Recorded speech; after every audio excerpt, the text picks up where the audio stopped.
কাল দুপুরে আমাদের বাড়িতে এমন একটা পদ রান্না হয়েছিল যেটা তো আমি আগে কখনোই খাইনি। সো হ্যালো এভরিওয়ান, আমি রাজশ্রী। আমার নতুন একটা ভিডিওই তোমাদের সকলকে জানাই অনেক ভালোবাসা। তোমরা সবাই কেমন আছো? এটা ছিল বুধবারের ব্লগ। বুধবার সকালে যেহেতু আমার যোগা ক্লাস থাকে, তো একটু তাড়াতাড়ি উঠেছিলাম। উঠে আগে নিজে ফ্রেশ হয়ে ক্লাস জয়েন করেছিলাম। ক্লাস করার পর আমি আবার একটু ভালোভাবে ফ্রেশ হয়ে নিয়েছিলাম। সাথে আমার রুমটাকেও একটু ক্লিন করেছিলাম, মানে ঝাড় দেওয়া মোছা, যেগুলো ডেলি করে থাকি, তো সেগুলো আর আমার ক্যাপচার করা হয়নি। তারপর ফেসে একটু সানস্ক্রিন অ্যাপ্লাই করে নিয়ে আমি চলে গেছিলাম রান্নাঘরে রান্না করতে।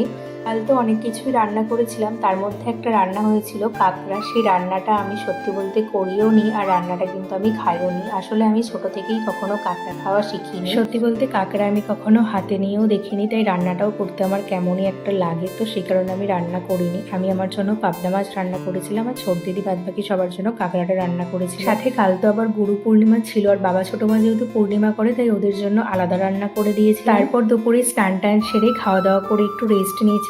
সন্ধ্যায় কিছু কাজ ছিল, সেগুলোই কমপ্লিট করলাম। তো চলো, আজকের ভিডিও এই পর্যন্তই। বাই।